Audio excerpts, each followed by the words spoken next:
जय हिंद आप सभी को। तो चलिए स्टार्ट करते हैं। आज के इस क्लास में करंट अफेयर्स का होमवर्क कंप्लीट करेंगे जो सर के द्वारा दिया गया है। पेज नंबर 26 से लेके जो है ना 30 तक दिया हुआ है। 26 से 30 तक जो है आज का जो होमवर्क है करंट का, वो सारा जो है ना इस क्लास में देखने वाले हैं। तो आप लोग लास्ट तक क्लास को जरूर देखिएगा। आप पूरी क्लास को अगर अच्छे से देखते हैं ना तो आपका पूरा करंट अफेयर्स का होमवर्क अच्छे से कंप्लीट हो जाएगा। और बाकी जितने भी सारा होमवर्क है, स्टैटिक हो और ज्योग्राफी, पॉलिटी और से क्या बोलता है एक और हिस्ट्री, ये सब सारा होमवर्क ना टेलीग्राम चैनल पे डाला हुआ है। तो आप सभी लोग ज्वाइन कर लीजिएगा। डिस्क्रिप्शन में लिंक दिया हुआ है। तो सभी होमवर्क जो है ना सारा कुछ सेंड किया गया है, तो आप वहाँ से ज्वाइन कर सकते हैं। वहाँ पे आपको सारा होमवर्क मिल जाएगा। और इस क्लास में पूरा करंट अफेयर्स का होमवर्क कंप्लीट करने वाले हैं। तो सभी लोग ध्यानपूर्वक देखिएगा और अंत तक जो है ना क्लास को जरूर देखिएगा। और क्लास कैसा लगा आप लोग कमेंट में जरूर बताइएगा। और पूरी क्लास अगर देखते हैं तो आपका जो है ना अच्छे से आपका करंट अफेयर्स पूरा होमवर्क कंप्लीट हो जाएगा। तो चलिए बिना देरी के स्टार्ट करते हैं। देखिए इसमें ऊपर जो है ना हेडलाइन क्या है, तो अंतर्राष्ट्रीय परिदृश्य है। ये सारा जो है ना टॉपिक का नाम दिया हुआ है। तो डायरेक्ट हम टॉपिक पे आते हैं। और ये जो फैक्ट है ना बहुत इंपॉर्टेंट है, ठीक है। और ये आज का होमवर्क है। 24 जनवरी का जो होमवर्क सर के द्वारा दिया गया है, वही होमवर्क जो है ना अच्छे से कंप्लीट करेंगे, ठीक है। देखिए पहला टॉपिक क्या है, देखिए पहला टॉपिक क्या है, तो वैश्विक प्लास्टिक संधि है, ठीक है। तो ध्यानपूर्वक आप क्लास को देखिए, ठीक है। तो कह रहा है कि वैश्विक प्लास्टिक संधि ये क्या है, तो कह रहा है ना, कह रहा है कि हाल ही में दक्षिण कोरिया के बुसान में संयुक्त राष्ट्र यूएन अंतर सरकारी वार्ता समिति INC 5 की 5वीं बैठक वैश्विक प्लास्टिक संधि वार्ता आम सहमति तक जो है ना पहुंचने में विफल रही। तो पॉइंट याद रखिएगा ना कि वैश्विक प्लास्टिक संधि क्या है। तो हाल ही में दक्षिण कोरिया के बुसान में संयुक्त राष्ट्र अंतर सरकारी वार्ता समिति INC 5 की 5वीं बैठक में वैश्विक प्लास्टिक संधि वार्ता आम सहमति तक पहुंचने में क्या रही, मतलब विफल रही, सफल नहीं हो पाया, ठीक है। इसका वैश्विक प्लास्टिक जो है ना संधि का मुख्य बिंदु क्या कह रहा है, तो इसके बारे में जानते हैं। तो कह रहा है ना कि वर्ष 2022 में, कह रहा है कि वर्ष 2022 में नैरोबी में आयोजित संयुक्त राष्ट्र पर्यावरण सभा में पारित इस प्रस्ताव का उद्देश्य जो है ना वर्ष 2024 के अंत तक प्लास्टिक प्रदूषण पर अंकुश लगाने के लिए वैश्विक नियम स्थापित करना था। लेकिन ये देश जो है ना, ये देश किसी समझौते पर पहुंचने में क्या रहा, तो है ना विफल रहा, ठीक है, याद रखिएगा। चलिए आगे देखिए, जो मेन पॉइंट रहेगा ना उसको कोशिश कीजिए उसको देखने के अच्छे से, क्योंकि वही जो टॉप जो है ना आपका एग्जाम में भी आएगा और सर के द्वारा जो है ना क्वेश्चन में मतलब जो आपका पूछा जाएगा टेस्ट में, ठीक है। तो ज़्यादा इसमें जो है ना पूरा लैंग्वेज बेस्ड पूरा एकदम बुक है।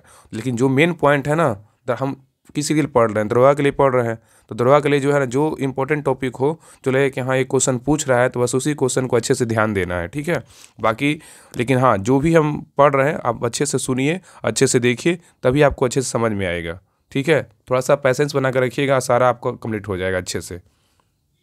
तो आगे देखिए, कह रहा है कि प्रतिनिधिमंडल इस बात पर सहमत हुए कि संधि को जो है ना अंतिम रूप देने के लिए वर्ष 2025 में एक और सत्र क्या किया गया, आयोजित किया गया। तो यहाँ पे कह रहा है ना कि प्रतिनिधिमंडल कह रहा है प्रतिनिधिमंडल इस बात पर सहमत हुए कि संधि को अंतिम रूप देने के लिए वर्ष 2025 में एक और सत्र आयोजित किया जाएगा, जिसे अस्थायी रूप में क्या होगा, INSC 5.2 नाम दिया जाएगा, ठीक है।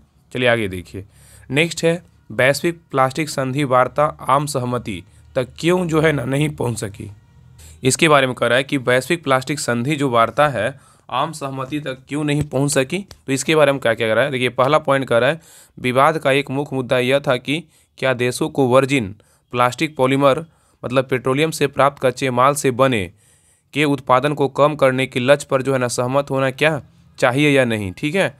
नेक्स्ट कर रहा है कि नार्वे और रवांडा, ठीक है, नार्वे और रवांडा के नेतृत्व में एक 66 देशों का एक समूह यूरोपीय, तो कह रहा है नार्वे और रवांडा के नेतृत्व में 66 देशों का एक समूह और यूरोपीय संघ के साथ मिलकर जो है ना प्लास्टिक के पर्यावरणीय प्रभाव को नियंत्रित करने के लिए जो है ना प्लास्टिक के उत्पादन पर सीमा लगाने का जो है ना समर्थन कर रहा था, ठीक है।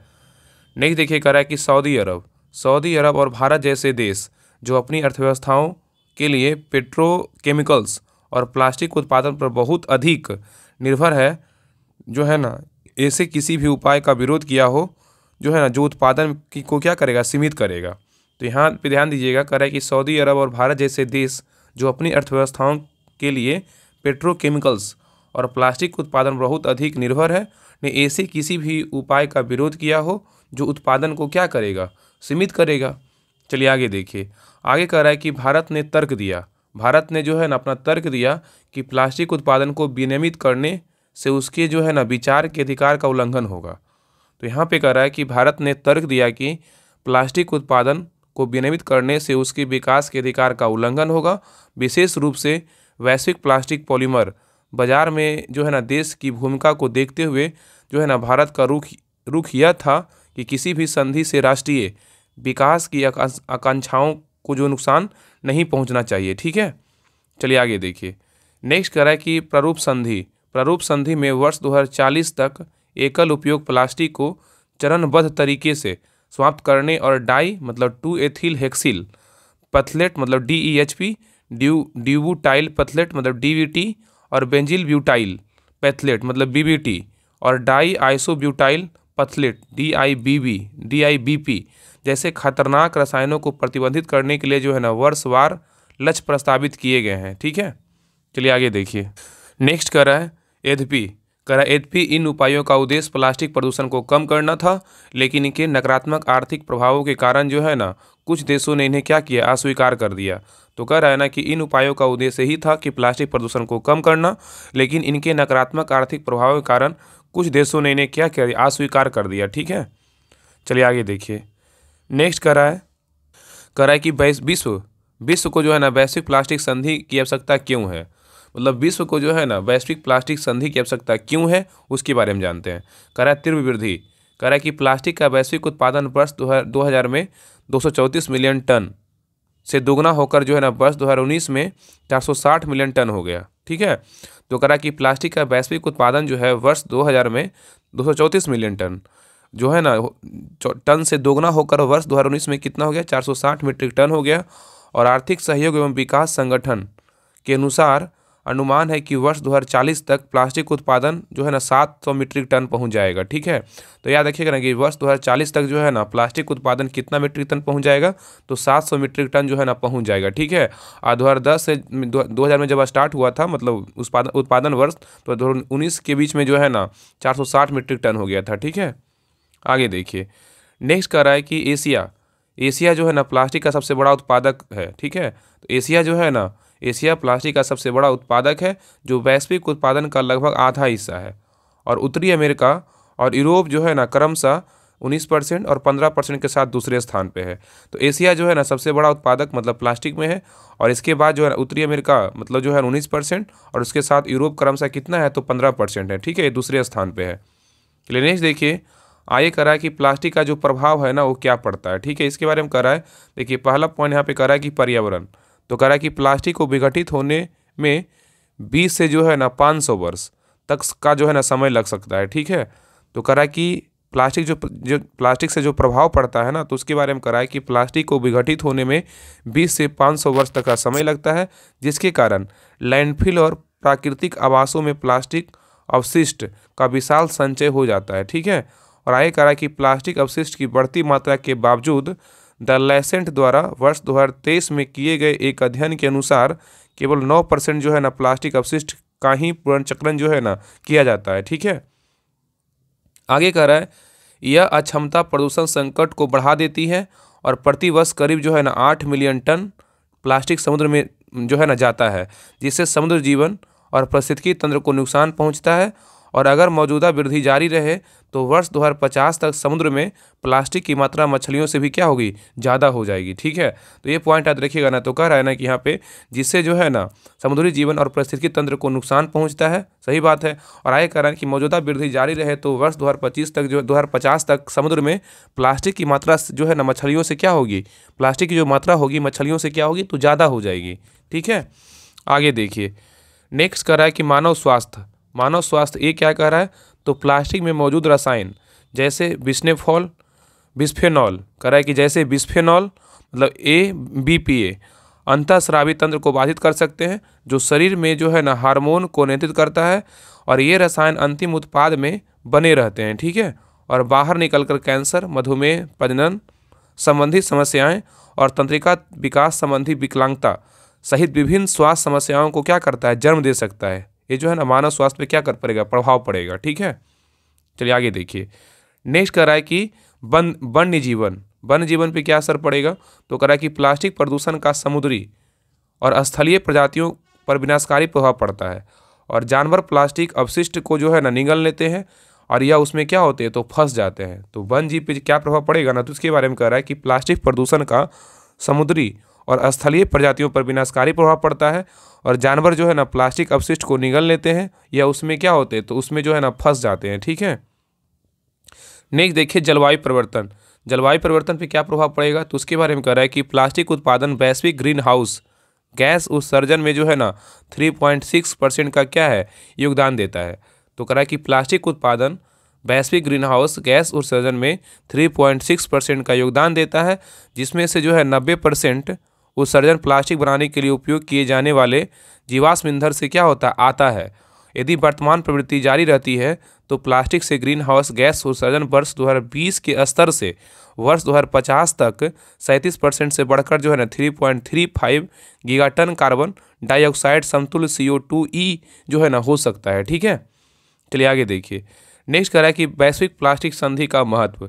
वैश्विक प्लास्टिक संधि का जो महत्व है ना ये क्या है, तो कह रहा है उत्पादन से लेकर निपटान तक प्लास्टिक के पूरे जीवन चक्र को विनियमित करने के लिए एक जो है ना वैश्विक संधि की क्या है आवश्यकता है।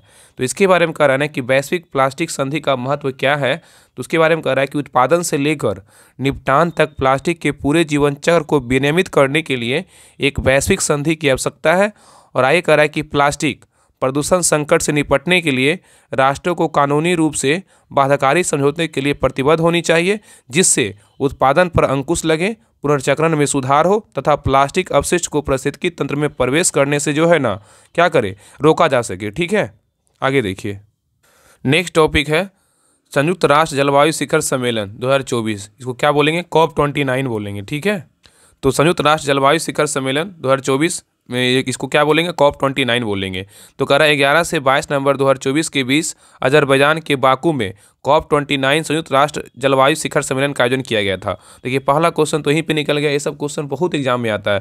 क्वेश्चन ये पूछेगा कि COP29 जो है ना 2024 में कहाँ हुआ था, तो याद रखिएगा बाकू के अजरबैजान में हुआ था। ठीक है, अजरबैजान के बाकू में हुआ था COP29। ठीक है, अजरबैजान के बाकू में हुआ था। और ये जो है ना कह रहा है कि विकसित देशों द्वारा जलवायु वित्त वर्ष के लिए वर्ष 2035 से विकासशील दुनिया को प्रति वर्ष जो है ना $300 बिलियन ठीक है प्रदान करने में के लिए जो है ना एक समझौते पर सहमति व्यक्त की गई। हालांकि भारत एवं अन्य विकासशील देशों ने इस समझौते को अस्वीकार कर लिया और विदित हो कि आगामी संस्करण COP30 जो है ना ब्राजील में आयोजित किया जाएगा। ठीक है, तो यहाँ पे दो क्वेश्चन बहुत इंपॉर्टेंट उसको याद रखिए कि COP29 कहाँ हुआ, तो बाकू के अजरबैजान के बाकू में हुआ। ठीक है, COP29 कहाँ हुआ, तो अजरबैजान के बाकू में हुआ। ठीक है, और COP30 कहाँ होगा, तो ब्राज़ील में होगा। कहाँ होगा, ब्राज़ील में होगा। ये दो क्वेश्चन बहुत इंपॉर्टेंट है। ठीक है, अजरबैजान की राजधानी जो है ना बाकू है, याद रखिएगा। ठीक है, चलिए आगे देखिए। इसका जो मुख्य बिंदु है ना उसके बारे में जानते हैं। इसका मुख्य बिंदु क्या है। ठीक है, COP29 का जो मुख्य बिंदु है ना उसके बारे में जानते हैं। कह रहा है अध्यक्षता के बारे में कह रहा है मुख्तार बहादुर ओगलू बाईवेव अजरबैजान के जो है ना पारिस्थितिकी एवं प्राकृतिक संसाधन मंत्री हैं। ठीक है, और इसका थीम जो है ना COP29 का अगर थीम बोलेगा जो अजरबैजान के बाकू में हुआ था उसका थीम क्या था, तो सभी के लिए रहने योग्य ग्रह में जो है निवेश करना। इसका थीम क्या था COP29 का, तो सभी के लिए रहने योग्य ग्रह में निवेश करना। नेक्स्ट है भागीदारी क्या था, तो UNFCCC के 198 सदस्य देशों एवं सहयोगी संगठनों के क्या है प्रतिनिधि। ठीक है, आगे देखिए इसका लक्ष्य क्या है, तो लक्ष्य के बारे में जानते हैं। कह रहा है ग्लोबल वार्मिंग को जो है ना 1.5 डिग्री सेल्सियस तक सीमित रखने के लिए उपायों को लागू करना और जलवायु कार्रवाई में निवेश की तत्काल आवश्यकता पर बल देना। ठीक है, आगे कह रहा है इसका उद्देश्य क्या है, तो जलवायु कार्रवाई का समर्थन करने के लिए व्यापार भागीदारी को बढ़ाने और निवेश निर्णयों में पारदर्शिता बढ़ाने के लिए मंच प्रदान करना। तो COP29 का जो उद्देश्य है ना, COP29 कहाँ हुआ था, तो अजरबैजान के बाकू में हुआ था। COP30 कहाँ होगा, तो ब्राज़ील में होगा। ठीक है, और COP29 का उद्देश्य क्या है, तो जलवायु कार्रवाई का समर्थन करने के लिए व्यापार भागीदारी को बढ़ाने और निवेश निर्णयों में पारदर्शिता बढ़ाने के लिए मंच जो है ना प्रदान करना है। ठीक है, चलिए आगे देखिए। नेक्स्ट कह रहा है कि सम्मेलन का जो एजेंडा था ना ये क्या था, तो कह रहा है कि कमजोर समुदायों विशेष रूप से छोटे द्वीपीय विकासशील राज्यों और अल्प विकसित देशों को समर्थन देने के लिए हानि एवं क्षति कोष को चालू करने में क्या है महत्व पर बल है। ठीक है, नेक्स्ट पॉइंट कह रहा है कि 1.5 डिग्री सेल्सियस के लक्ष्य के अनुरूप राष्ट्रीय स्तर पर निर्धारित योगदान NDC बढ़ाने का जो है ना आह्वान किया गया। ठीक है, चलिए आगे देखिए, कह रहा है कि सभी देशों से वर्ष 2025 तक अपनी राष्ट्रीय अनुकूलन योजनाएं तैयार करने एवं प्रस्तुत करने का क्या है, आह्वान। ठीक है, तो सभी देशों से वर्ष 2025 तक अपनी राष्ट्रीय अनुकूलन योजनाएं तैयार करने एवं प्रस्तुत करने का जो है आह्वान। नेक्स्ट पॉइंट कह रहा है कि वैश्विक वित्तीय संस्थानों एवं निजी क्षेत्र को जलवायु वित्त बढ़ाने और हरित नवाचार में निवेश को बढ़ाने के लिए जो है ना बढ़ावा देने के लिए क्या करना, प्रोत्साहन करना। ठीक है, आगे देखिए इसका परिणाम क्या है, तो परिणाम के बारे में जानते हैं। इसका जो COP29 का जो परिणाम है ना, वो क्या है, तो कह रहा है अंतिम समझौते में धनी देशों ने निर्धन देशों को जलवायु वित्तीय सहायता के लिए वर्ष 2035 तक प्रति वर्ष जो है ना $300 बिलियन की पेशकश की है, जिसे भारत समेत कई विकासशील देशों ने खारिज कर दिया है। समझौते में बढ़ते तापमान और आपदाओं से निपटने के लिए जो है ना प्रति वर्ष $1.3 ट्रिलियन का बड़ा समग्र लक्ष्य रखा गया, जिसे अधिकांश धन निजी क्षेत्र स्रोतों से क्या होगा, आएगा। ठीक है, आगे कह रहा है कि COP29 में भारत का जो पक्ष है ना, ये क्या है। ठीक है, COP29 में जो भारत का पक्ष है इसके बारे में जानते हैं। तो कह रहा है पहला पॉइंट कह रहा है कि भारत ने विकसित देशों द्वारा जलवायु वित्त पर अंतिम समझौते के रूप में विकासशील देशों के लिए जो है ना दिए गए $300 बिलियन निधि की तीव्र आलोचना की है। ठीक है, तो कह रहा है कि भारत ने विकसित देशों द्वारा जलवायु वित्त पर अंतिम समझौते के रूप में विकासशील देशों के लिए दिए गए $300 बिलियन जो है ना निधि की तीव्र आलोचना की है। और आगे कह रहा है कि भारत ने जलवायु वित्त एवं समन कार्य कार्यक्रम में शामिल होने के लिए विकसित देशों की अनिच्छा पर असंतोष जो है ना व्यक्त किया है। ठीक है, तो याद रखिएगा ना कि भारत ने जलवायु वित्त एवं समन कार्यक्रम में शामिल होने के लिए विकसित देशों की अनिच्छा पर असंतोष व्यक्त किया है। ठीक है, चलिए कौन व्यक्त किया है, तो भारत। आगे कह रहा है कि भारत के अनुसार वित्त से ध्यान हटाकर समन पर बार बार जोर देने के किसी भी प्रयास को स्वीकार नहीं किया जा सकता है। ठीक है, चलिए आगे देखिए। आगे कह रहा है कि भारत एवं चीन ने यूरोपीय संघ के प्रस्तावित कार्बन सीमा पर कह रहा है कि भारत एवं चीन ने यूरोपीय संघ के प्रस्तावित कार्बन सीमा कर का विरोध किया। उनका तर्क है कि यह कर संयुक्त राष्ट्र के जलवायु सिद्धांतों का उल्लंघन करता है और उनकी अर्थव्यवस्थाओं पर अनुसूचित रूप से जो है ना बोझ डालता है। ठीक है, नेक्स्ट है भारत ग्लोबल स्टॉक टेक परिणामों के अनुसरण के लिए सहमत नहीं है। तो कह रहा है कि भारत ग्लोबल स्टॉक टेक परिणामों के अनुसरण के लिए सहमत नहीं है। नेक्स्ट पॉइंट है भारत और उच्च सागर संधि। क्या है उच्च सागर संधि, ये क्या है, तो कह रहा है कि भारत ने सितंबर 2024 में उच्च सागर संधि पर हस्ताक्षर किए, जिसे औपचारिक रूप से राष्ट्रीय क्षेत्राधिकार से परे जैव विविधता BBNJ समझौते के रूप में जो है ना जाना जाता है। ठीक है, तो भारत और उच्च सागर संधि क्या है ना, तो कह रहा है कि भारत ने सितंबर 2024 में उच्च सागर संधि पर जो है ना साइन किया, जिसे औपचारिक रूप से राष्ट्रीय क्षेत्राधिकार से परे जैव विविधता BBNJ समझौते के रूप में जाना जाता है। हालांकि कार्यान्वयन और भू राजनीतिक चुनौतियों इसकी जो है ना प्रभावशीलता के बारे में चिंताएं पैदा करती है।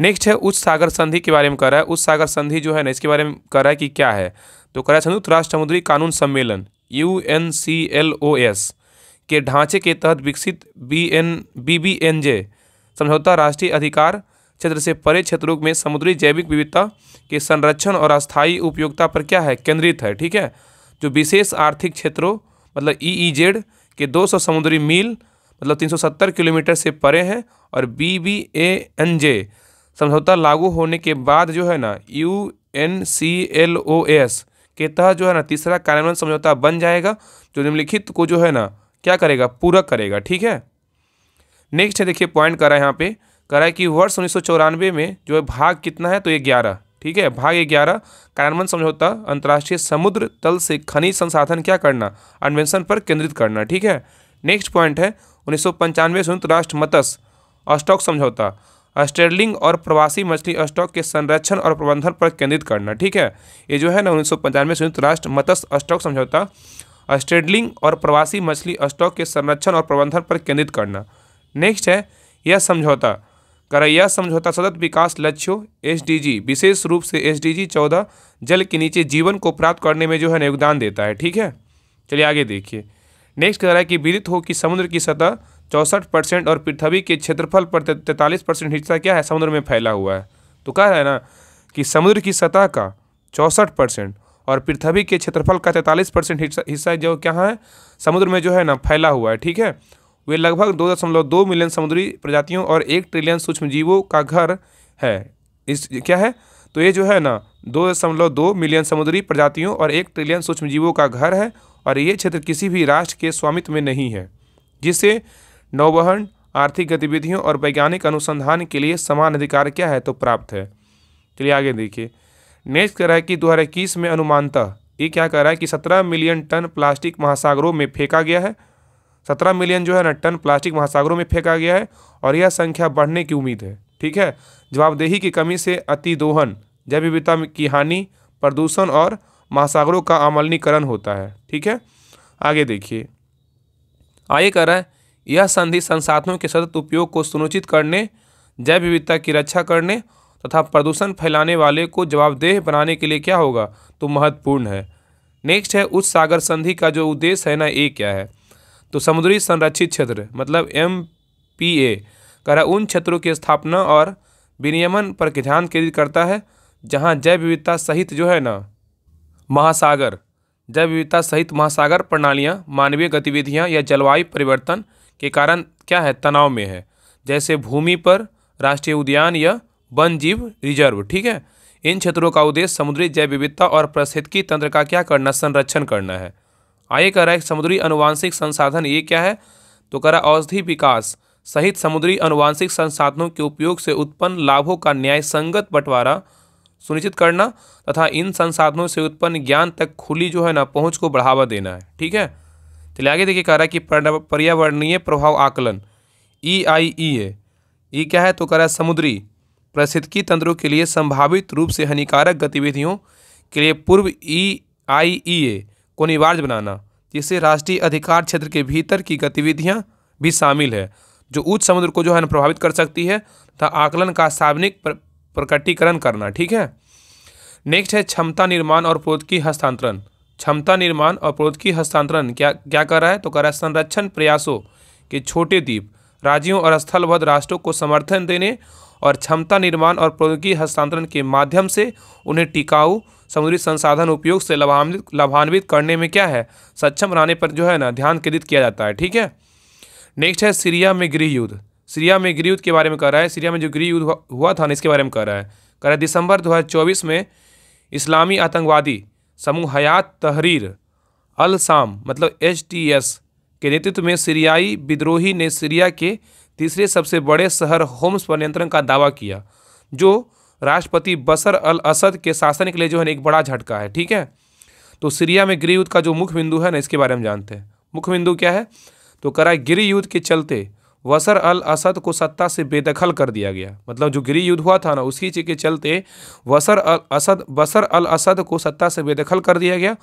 जिससे उनकी 24 साल पुरानी कुर्सी जो है ना छीन गई। ठीक है, और विदित हो कि साल 2000 में बशर अल असद के राष्ट्रपति बनने से पहले उनके पिता हाफिज अल असद 3 दशकों तक जो है ना इस पद पर जो है ना रह चुके थे। ठीक है, आगे कह रहा है विदित हो कि चल रहे इस गृह युद्ध के बीच इस घटनाक्रम ने सीरिया के भविष्य को लेकर चिंताएं बढ़ा दी है, क्योंकि उसे विद्रोही गुटे से बढ़ती चुनौतियों का सामना करना पड़ रहा है। ठीक है, नेक्स्ट कह रहा है कि वर्ष 1971 से सीरिया पर असद परिवार का शासन रहा है, जिसमें हाफिज अल असद वर्ष 2000 में अपनी मृत्यु तक सत्तावादी नेता के रूप में कार्यरत रहे हैं और उनके बेटे बशर अल असद ने उनका समर्थन लिया है और सत्ता पर परिवार की जो है ना पकड़ जारी रखी है। ठीक है, चलिए आगे देखिए। कह रहा है कि फिलहाल असद परिवार रूस में है, जहां उन्हें रूस द्वारा शरण दी गई है। ठीक है, फिलहाल जो असद परिवार है किस देश में है तो रूस में है और रूस के द्वारा जो है ना शरण दिया गया है। आगे कह रहा है कि वर्ष 2011 में अरब स्प्रिंग की लहर के बीच असद के शासन के विरोध प्रदर्शन आरंभ हो गए हैं। अरब स्प्रिंग लोकतंत्र समर्थक विरोधियों और विद्रोहों की लहर है जो वर्ष 2010 और वर्ष 2011 में मध्य पूर्व और उत्तरी अफ्रीका में आरंभ हुई, जिसने क्षेत्र के कुछ स्थापित जो है ना सत्तावादी शासनों की क्या है कुछ चुनौती दी है। ठीक है, चलिए आगे देखिए।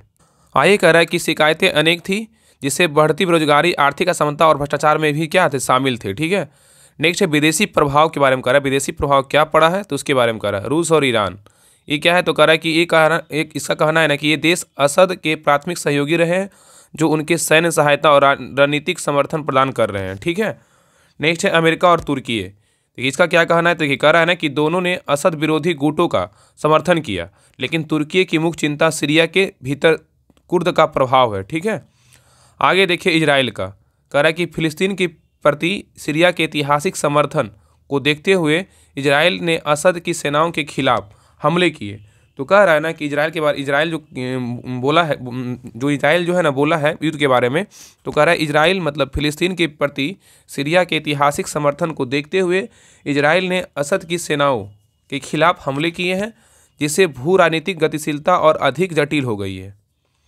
नेक्स्ट है टॉपिक है भारत बना संयुक्त राष्ट्र नारकोटिक ड्रग्स का अध्यक्ष। ठीक है, तो यहाँ पे पहला क्वेश्चन है ना कि संयुक्त राष्ट्र नारकोटिक ड्रग्स आयोग का अध्यक्ष कौन बना है, तो भारत बना है। ठीक है, तो कह रहे दिसंबर 2024 में भारत को नारकोटिक ड्रग्स आयोग के 68वें सत्र की अध्यक्षता के लिए चुना गया है, और यह पहली बार है इसलिए इम्पोर्टेंट है। तो संयुक्त राष्ट्र नारकोटिक ड्रग्स आयोग का अध्यक्ष किस देश को बनाया गया, तो अपना भारत को बनाया गया। ठीक है, तो कह रहे दिसंबर 2024 में भारत को नारकोटिक ड्रग्स आयोग के 68वें सत्र की अध्यक्षता के लिए चुना गया है, और यह पहली बार है जब नारकोटिक ड्रग्स पर संयुक्त राष्ट्र आयोग की जो है अध्यक्षता भारत करेगा। ठीक है, आगे कह रहा है इसका मुख्यालय ऑस्ट्रिया की राजधानी वियना में है स्थित है। ठीक है, इसका जो ड्रग्स जो है ना नारकोटिक ड्रग्स का जो मुख्यालय है कहाँ है, तो ऑस्ट्रेलिया की राजधानी वियना में है, और इसकी जो स्थापना है 1946 में आर्थिक और सामाजिक परिषद ECOSOC के द्वारा जो है ना की गई थी। ठीक है, तो याद रखिएगा ना कि नारकोटिक ड्रग्स जो है ना इसका जो अगर मुख्यालय पूछेगा तो है कहाँ, ऑस्ट्रिया की राजधानी वियना में स्थित है।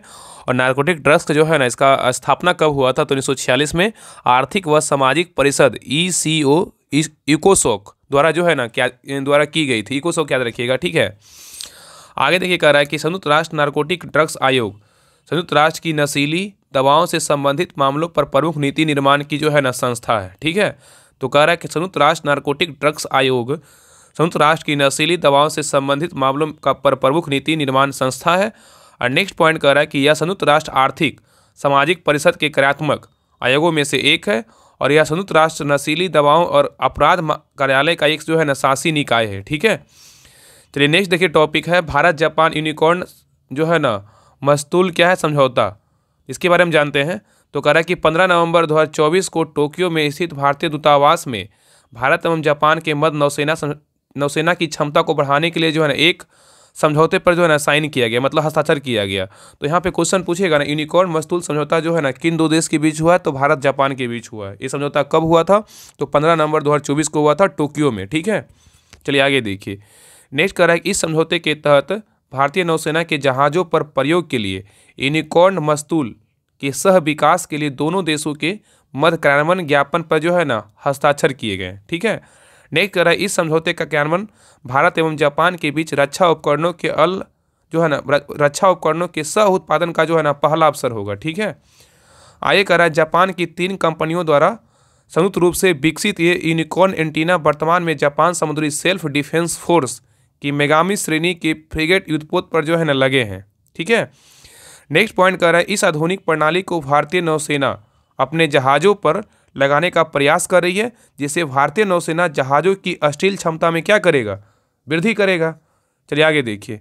नेक्स्ट कह रहा है कि क्या होता है यूनिकॉर्न मस्तूल प्रणाली, मतलब क्या होता है ना यूनिकॉर्न मस्तूल प्रणाली, इसके बारे में जानते हैं। यूनिकॉर्न प्रणाली के बारे में कह रहा है कि यूनिफाइड कॉम्प्लेक्स रेडियो एंटीना मस्तूल अगली पीढ़ी की यूनिकॉर्न नौसैनिक मस्तूल जो है ना प्रणाली है जो एकाधिक संचार प्रणालियों का एकीकृत करती है तथा एंटीना के रडार क्रॉस सेक्शन RCS को कम करके नौसैनिक प्लेटफॉर्मों की गुप्त विशेषताओं को जो है ना बढ़ाती है। ठीक है, तो याद रखिए ना जो एकाधिक संचार प्रणालियों को एकीकृत करती है तथा एंटीना के रडार क्रॉस सेक्शन RCS को कम करके नौसैनिक प्लेटफॉर्मों की गुप्त विशेषताओं को बढ़ाती है, और पारंपरिक मस्तूलों के विपरीत यूनिकॉर्न विभिन्न एंटेना को एक मस्तूल पर कई बिंदुओं पर एक सिंगल सपोर्टेड पिलर को जो है ना जोड़ता है, ताकि इसके रडार सिग्नेचर को कम किया जा सके। ठीक है, नेक्स्ट है जो है ना मस्तूल क्या है, तो मस्तूल के बारे में जानते हैं। तो पानी के जहाज़ों में मस्तूल स्थिरता से खड़े हुए लंबे खंभे को कहते हैं। तो मस्तूल किसे कहेंगे, तो पानी के जहाज़ों में मस्तूल स्थिरता से खड़े हुए लंबे खंभे को जो है ना मस्तूल कहते हैं। ठीक है, और विशेषकर नौकाओं में उन खंभों को जिन पर पाल लगाया जाता है मस्तूल कहा जाता है। इन्हें सहारा देने के लिए गाई तारों का प्रयोग किया जाता है।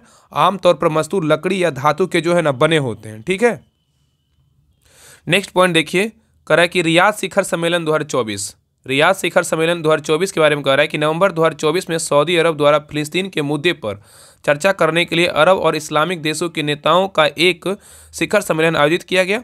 इसमें गाजा और लेबनान पर इजराइल के सैन्य आक्रमण को तत्काल समाप्त करने की जो है ना मांग की गई। तो रियाद शिखर सम्मेलन 2024 क्या है? तो याद रखिएगा कि नवंबर 2024 में सऊदी अरब द्वारा फिलिस्तीन के मुद्दे पर चर्चा करने के लिए अरब और इस्लामिक देशों के नेताओं का एक शिखर सम्मेलन आयोजित किया गया। इसमें गाजा और लेबनान पर इजराइल के सैन्य आक्रमण के तत्काल समाप्त करने की जो है ना मांग की गई। ठीक है, चलिए आगे देखिए। नेक्स्ट कह रहा है कि रियाद शिखर सम्मेलन के बारे में जो है ना जानते हैं, ये क्या है? तो कह रहा है आयोजन जो है ना कहाँ हुआ था? रियाद शिखर सम्मेलन तो सऊदी अरब के रियाद में अरब इस्लामिक शिखर सम्मेलन में हुआ था। ठीक है, और इसका भागीदारी बारे में कह रहा है कि इस्लामिक देशों और एवं अफ्रीकी संघ के 50 से अधिक नेता व राष्ट्राध्यक्ष शामिल थे, और इसका अध्यक्षता जो है ना कौन किया है? सऊदी अरब के द्वारा किया गया है। और चर्चा का प्रमुख विषय क्या है? तो फिलिस्तीन व लेबनान में युद्ध विराम एवं ईरान की संप्रभुता का सम्मान करना। ठीक है, नेक्स्ट है एशिया प्रशांत आर्थिक सहयोग मंच। एशिया प्रशांत आर्थिक सहयोग मंच जो है ना APEC क्या है? तो कह रहा है नवंबर 2024 में एशिया प्रशांत आर्थिक सहयोग APEC मंच की वार्षिक बैठक पेरू में आयोजित की गई। तो क्वेश्चन पूछेगा ना, एशिया प्रशांत आर्थिक सहयोग मंच की बैठक अभी हाल ही में कहाँ किया गया? तो पेरू में किया गया। पेरू की राजधानी कहाँ है? तो लीमा। इसमें स्वतंत्र, खुला, निष्पक्ष, गैर भेदभावपूर्ण, पारदर्शी, समावेशी और पुनर्नुमानित व्यापार एवं निवेश वातावरण प्रदान करने के लिए मिलकर काम करने की जो है ना प्रतिबद्धता जो है ना व्यक्त की गई। ठीक है, आगे कह रहा है एशिया प्रशांत आर्थिक सहयोग मंच के बारे में।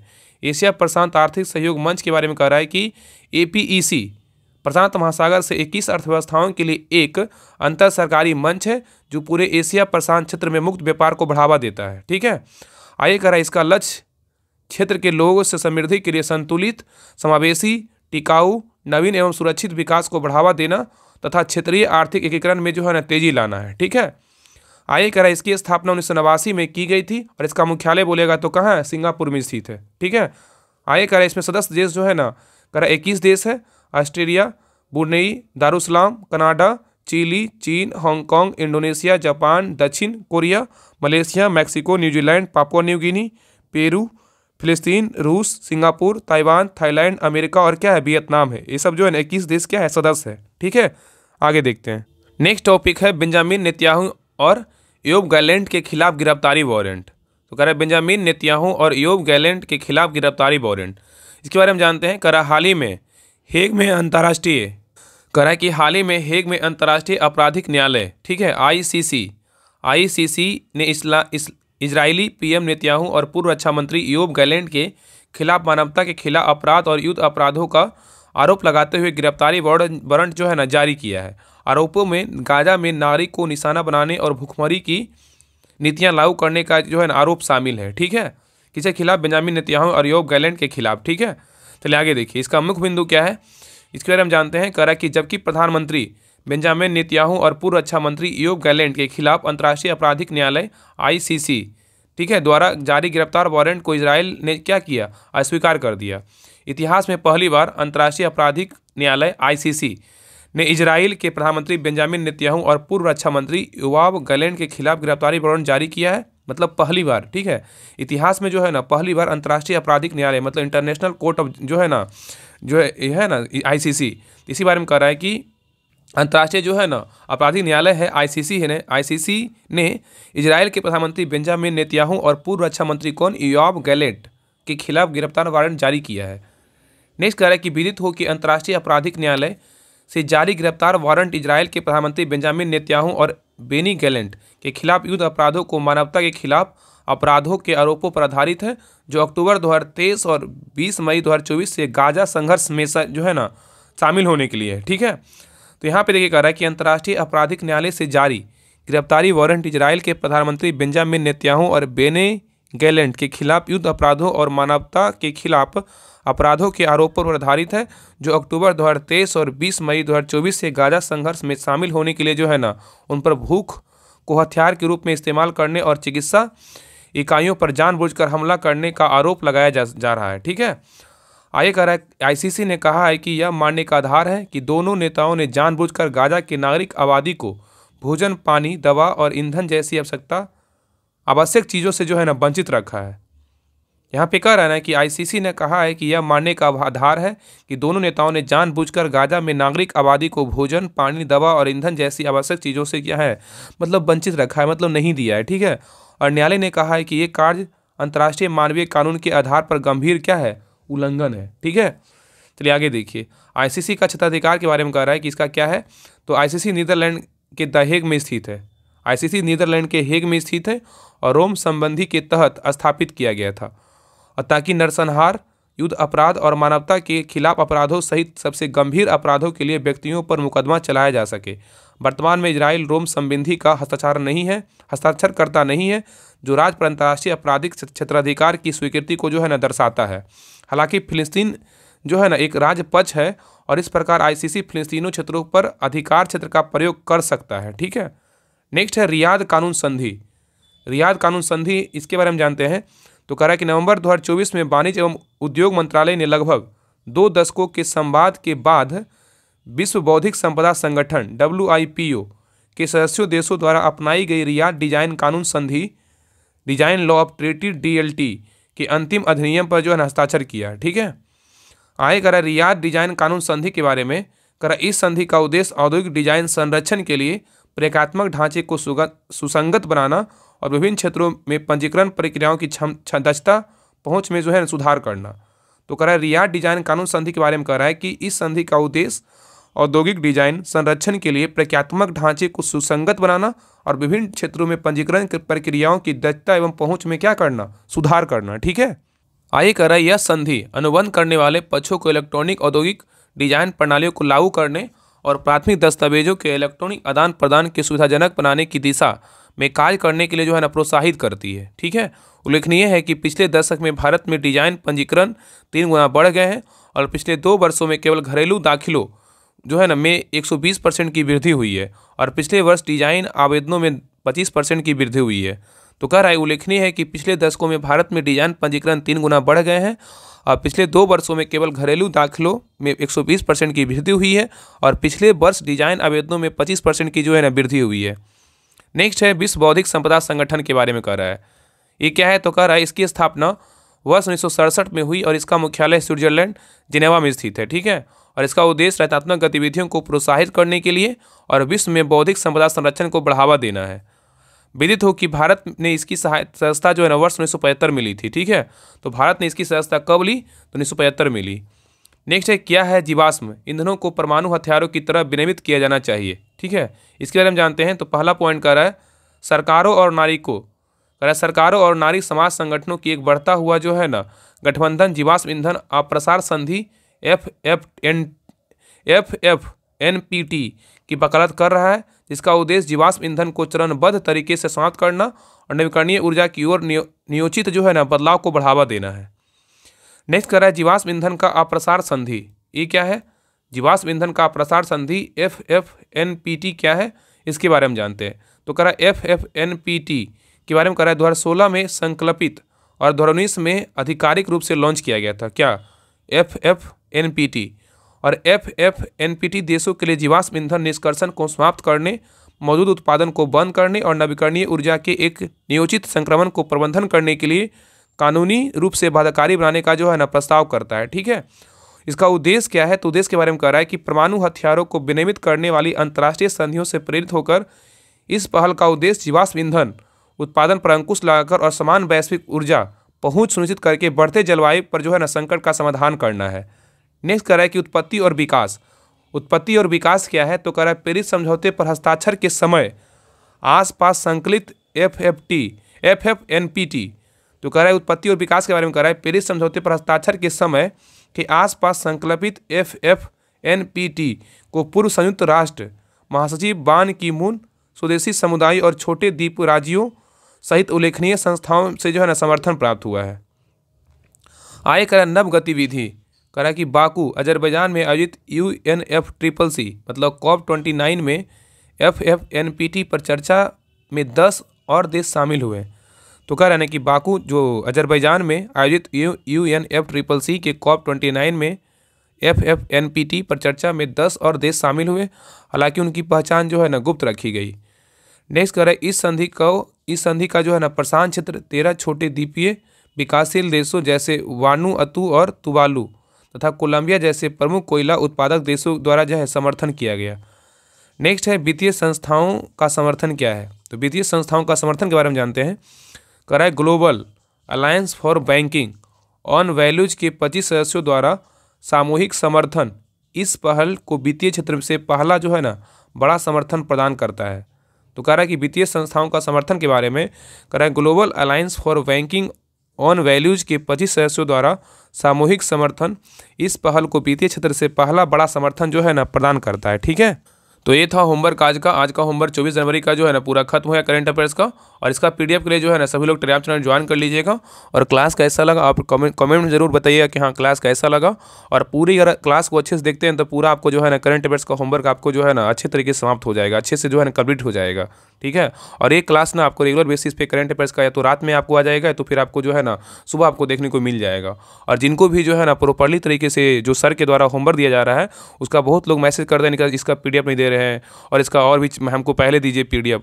तो जिनको भी एक तरीके से जो है ना घटनाचर का बुक और जो सर के द्वारा चलाया जा रहा है होमवर्क सीरीज जैसे करंट अफेयर्स का पीडीएफ हो गया, स्टैटिक हो गया, पॉलिटी है, ज्योग्राफी है, हिस्ट्री है, आप जिसे अगर सर के नोट से कंप्लीट करना चाहते हैं तो सर के नोट से कर लीजिए या तो फिर घटनाचर से करना चाहते हैं तो घटनाचर से कर सकते हैं। तो जिनको भी चाहिए प्रॉपर्ली तरीके से पीडीएफ तो आप इस बैच को ज्वाइन कर लीजिए।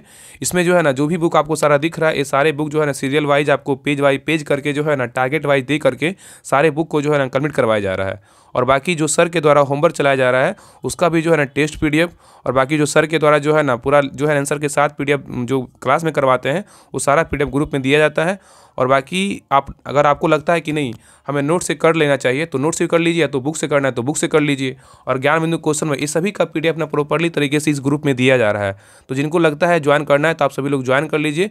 यहाँ जो है 149 पे कीजिएगा, आप जो है ना स्क्रीनशॉट राज राहुल आईडी होगा उसमें जो है आपको टेलीग्राम पे चैनल पे आप भेज देंगे, आपको मिल जाएगा। वहाँ पे जो टच करके आप भेज दिया स्क्रीनशॉट, आपको ग्रुप का लिंक मिल जाएगा। वहाँ से ज्वाइन करके जो है ना आप अच्छी तैयारी जो है ना अच्छे से और कर सकते हैं। आपको जो है ना सारा पीडीएफ आपको मिल जाएगा। नोट्स जितना भी सर के द्वारा दिया गया है आपको नोट से करना है तो नोट से कर लीजिए, या तो घटनाचर बुक से करना है तो घटनाचर बुक से कर लीजिए, जैसे आपको अच्छा लगे। जिनको भी ज्वाइन करना है ज्वाइन कीजिए। आपका जो है एक अच्छे तरीके से जो है ना प्रॉपर्ली तरीके से आपका तैयारी होते रहेगा। तो क्लास के बारे में जो है ना अपना रिव्यू जरूर दीजिएगा। तो मिलते हैं नेक्स्ट क्लास में, तब तक के लिए जय हिंद जय भारत। और एक बात और, डे 2 तक जो है ना टेस्ट करवा चुके हैं और बाकी 2 दिन का और बचा है वो जो है ना आपको हम करवा करके जो है ना पूरा जैसे से सर करवाएंगे शाम में क्लास लेंगे, आपका सुबह या शाम में जो है ना आपका क्लास देखने को मिल जाएगा। आप निश्चिंत रहिए। कभी कभी क्या होता है कि बाई मिस्टेक जो है ना लेट हो जाता है, इसके लिए आई एम रियली सॉरी। तो चलिए मिलते हैं नेक्स्ट क्लास में।